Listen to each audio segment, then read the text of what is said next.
Hello and welcome to Serious About Rugby League. I'm Joe Needley, and in this video I'm going to be bringing you round 4 of the Betfred Super League Team of the Week. Now, of course, not all 6 games were played this weekend due to the World Club Challenge, and unfortunately St Helens just could not get the best of the Sydney Roosters, although they gave it a very good effort in fairness. So St Helens and Catalan, which should have been the game, will be done. They'll get their recognition later down the line. But as for the other 5 games, here is a Team of the Week for you.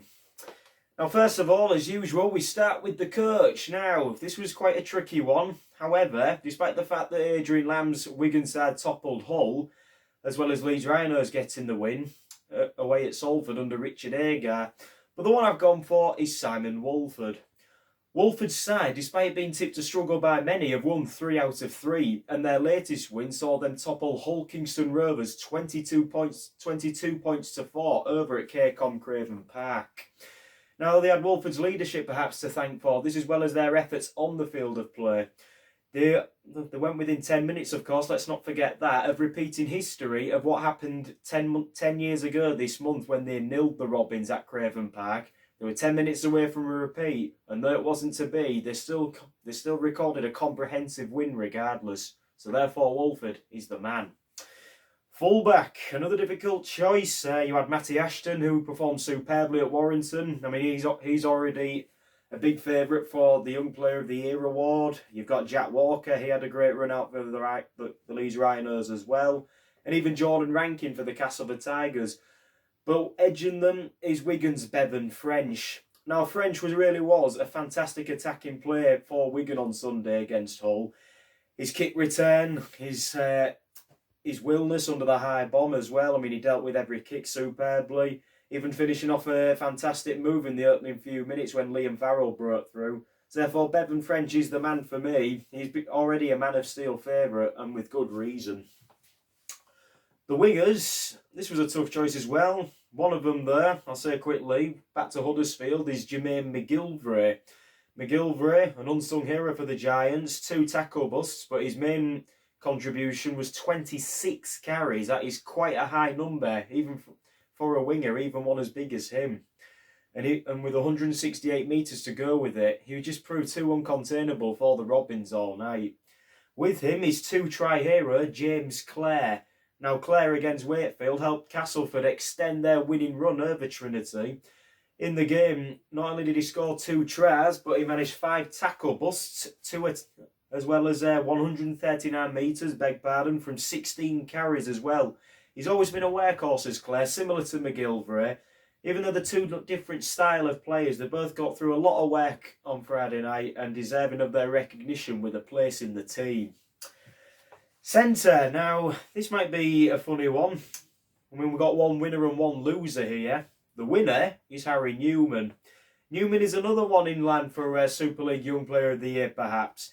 They only managed a try assist to record, as well as that, 11 tackle busts, as well as 122 metres from 13 carries. Newman has always been a difficult player to tackle and put down, always capable of making a lot of metres with that tricky sidestep as well as his strength.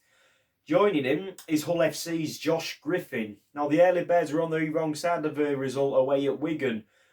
However, Griffin, he scored a try and assisted in Adam Swift's with his interception, and was a danger for Wigan all afternoon. I mean, giving former Man of Steel Zach Hardacre a run for his money at centre. But that's as good as it got for Hull, as Wigan did come out winners. However, Josh Griffin is already proven yet again he could be an outside contender for Man of Steel, going well once again.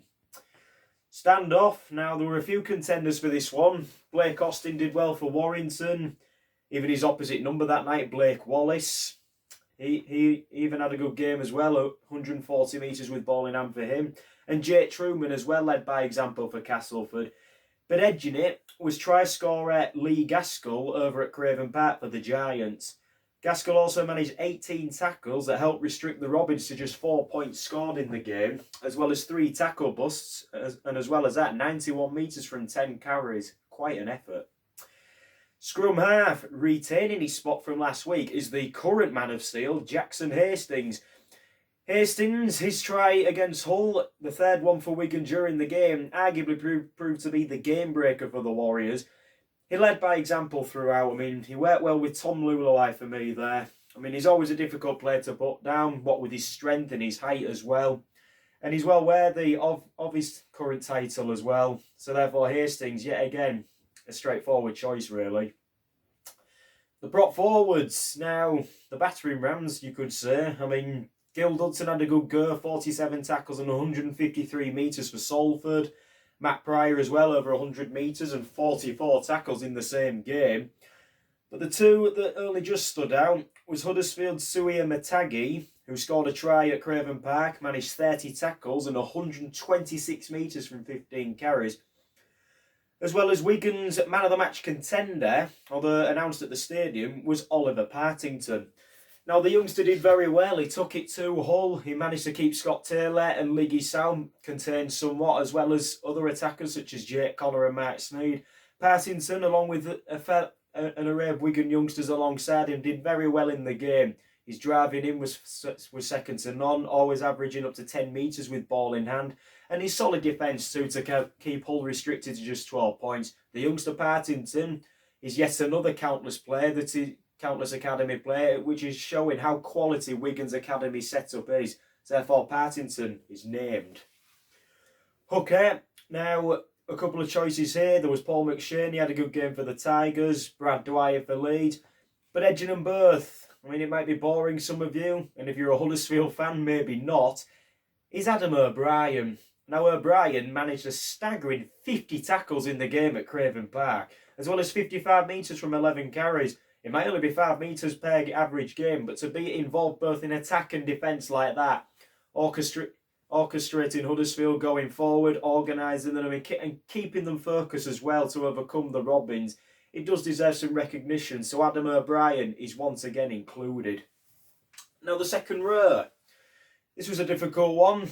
Liam Farrell for Wigan had a good game, as did the world-famous Sonny Bill Williams. But edging him out is his opposite number that night, mainly. Ben Murdoch-Masilla, who scored the winning try for Warrington. He also provided a try assist and 25 tackles in the game. And as well as him is Castleford's unsung hero, Oliver Holmes. Now, Holmes was another try scorer for the Tigers in their 32-15 win over Wakefield. But he also managed 22 tackles and 70 metres from 12 carries, helping the Tigers overcome an early scare against Trinity and record yet another win over their arch rivals. So Oliver Holmes, with his long injury recently, is coming back with a bang and therefore deserves recognition with a strong performance against the old enemy. Now, last up is the loose forward. And yet again, I'll say the words again, few contenders. Joe Westerman for Wakefield had a good game, a try and 38 tackles. John Wilkin as well for Toronto. Even though both players ended up on the losing side, but just because you lose, it doesn't mean you don't play well. However, I have gone for a winner this time, and he's retaining his spot as well. Leeds Rhinos is Cameron Smith. Smith is another who made a staggering 50 tackles as Leeds Rhinos managed to overturn an 8-0 deficit to win 22-8 at Salford. The game was mad with a bit of controversy, but fair credit to the Rhinos. They really have recovered from their slow start against Hull and have managed two very strong back-to-back wins. And Smith has had a hand in both of them, as well as his 50 tackles. He made 84 metres from 14 carries, so remaining heavily involved as a unit in attack as well as defence. So that's the Betfred Super League Team of the Week for round 4. Let us know what you think in the comments. You can always follow us on Facebook, Twitter and Instagram as well as YouTube. I'm Joe Needley. Make sure you subscribe to us. Thank you for watching.